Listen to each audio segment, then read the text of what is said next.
Jeg har altid undret mig over, hvordan man kan få små spinkle mænd til at ræse op over bjergtoppe i hæsblæsende tempo dag efter dag. Ernæringens rolle ved ekstreme fysiske præstationer er meget interessant, og måske vi kan blive inspireret til metoder, der kan bruges i hospitalsvæsenet også. Det skal jeg undersøge nærmere i dag med en ernæringsfysiolog fra Team Danmark. Jeg hedder Jakob Burkhardt. Jeg er speciallæge i kirurgi og forsker. Jeg ved, at ernæring er vigtig før, under og efter sygdom. Men hvad nytter det, hvis den viden, vi har, ikke bliver omsat til handling?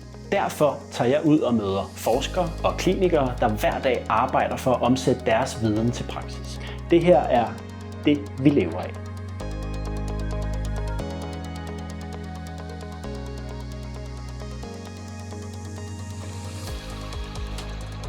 Hej, jeg skal tale med Pernille Bjørklund fra Team Danmark.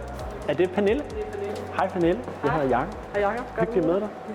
Prøv at forklare mig om, hvad er det for et sted, vi er i? Jamen, det her det er jo Idrættens Hus, og her der sidder rigtig mange specialforbund af dem, vi samarbejder med. Der er jo mange af de billeder her, man godt kan huske noget af. Det kan være, der er nogle kendte ansigter. Emma er en af dem, jeg har arbejdet meget med. Vores primære arbejdsopgaver kan være ligesom alle elementer inden for det sådan ernæringsfysiologiske spektre. Så har vi et meget tæt samarbejde med dels vores sportsmedicinske team, vores fysiologiske team og vores psykologiske team. Hej, velkommen til. Hej. Hej. Var det her, I testede i går? Ja. Var det cykling? Ja. Hvad er det for et lokale? Vores Det testlokale. er operationsstuen, det her. Ja. Yes. Det må tale til kirurgen. Jamen, allerede nu føler jeg mig sådan helt instinktivt hjemme.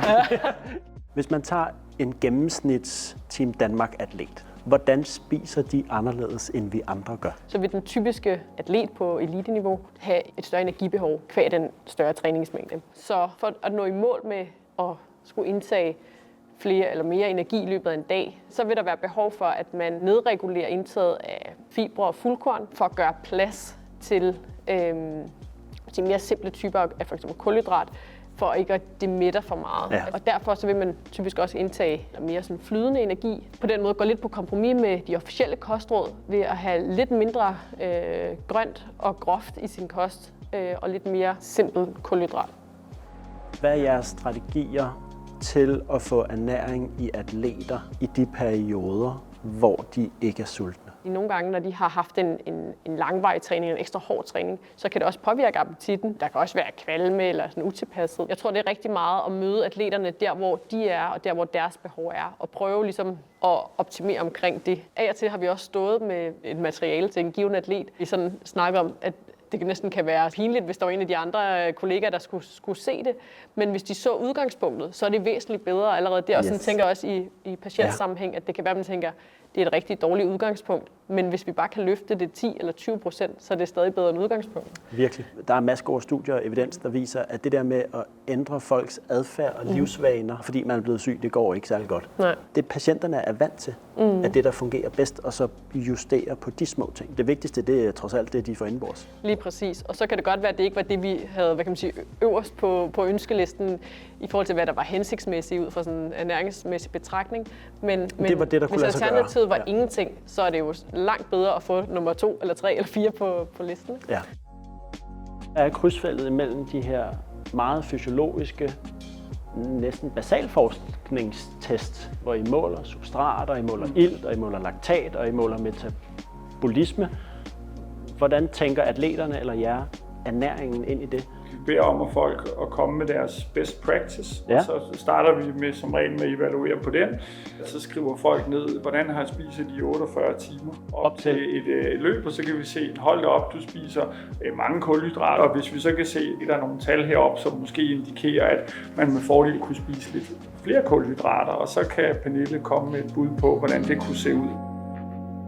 Vi arbejder med i hospitalsvæsenet flere forskellige faser i et patientforløb. Vi har en periode inden, hvor hvis man ved, det kommer til at ske, at man med fordel kan bygge noget op. Så har vi sådan sygdommen, kroppen bliver stresset, og så kommer der en opbygningsfase bagefter.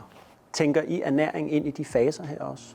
Det er faktisk meget interessant at anskue det på den måde. Det er helt afgjort, at vi har nogle forskellige faser, og der er også nogle gange, hvor atleter har en forestående konkurrence, og de så lige ønsker at vægtoptimere eller regulere nogle små ting inden den her. Men hvis det ligesom ikke er sket i god nok tid, så vil vi typisk forsøge at tale dem fra det. For der er lavet nogle studier på, hvis man har for eksempel et stort energiunderskud, selv i en relativt kort periode, så vil du kunne se det både på sundhedsparametre, men også på præstationsparametre. Der er noget nyere forskning, der faktisk viser, at det faktisk typisk vil skade dem mere sådan i præstationssammenhæng, end det vil gavne dem at veje en lille smule mindre, for eksempel. Nogle gange kan man være bange for måske, at man ikke får spist alle solens farver, skulle jeg til at sige, fordi det hele går måske netop op i kulhydrater, og så glemmer man lidt de her mikronæringsstoffer. Men igen, det er meget case-specifikt. Ja. Det er jo ikke alle atleter, vi anbefaler antioxidanter i øst og vest, men i de situationer, hvor det kunne være relevant, så vil vi gerne kunne teste det, og måske også blive bedre til at identificere. Nu har du nævnt ergogene stoffer eller kosttilskud nogle gange. Er det noget, I beskæftiger med? Igen, som vi talte om tidligere, så er vores anbefaling altid, at der ligesom er styr på fundamentet, men at når der ligesom er styr på den base, så kan man, hvis det ikke er mening i forhold til sportsgrenen, kigge mod de her ergogene stoffer, som ligesom er kirsebærbrød på toppen af kagen. Og de sådan overordnede 4 ergogene stoffer, som vi rådgiver indenfor, det er koffein, kreatin, beta-alanin og bikarbonat. Det er dem, der ligesom er meget evidens for, at de har en effekt, en præstationsfremmende effekt. Der kan jeg så afsløre, at i hospitalsvæsenet generelt set, vi er ikke nået til de her stoffer endnu. Det er altså et spændende område, hvor jeg tror, man godt kan hente nogle procent. Men det kommer selvfølgelig af en forudsætning af, at vi får mad i folk. Ja. Det er det vigtigste. Jeg tror, et af de største privilegier, vi har her i Team Danmark, når vi arbejder med atleterne, udover selvfølgelig det tværfaglige, så tror jeg også, det er det faktum, at det er en meget særlig målgruppe, vi arbejder med, i og med, at de er motiveret, og de vil gå ret langt for at kunne optimere og skrue på selv de helt små knapper, for at blive bedre i deres sport.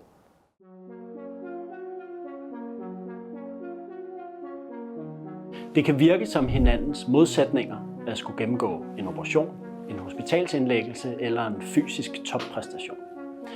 Men fælles for dem er ernæringsoptimering. Det kan være mindst lige så fysisk hårdt at skulle gennemgå et operativt forløb, som at cykle op ad et bjerg igen og igen. Det her, det er det, vi lever af.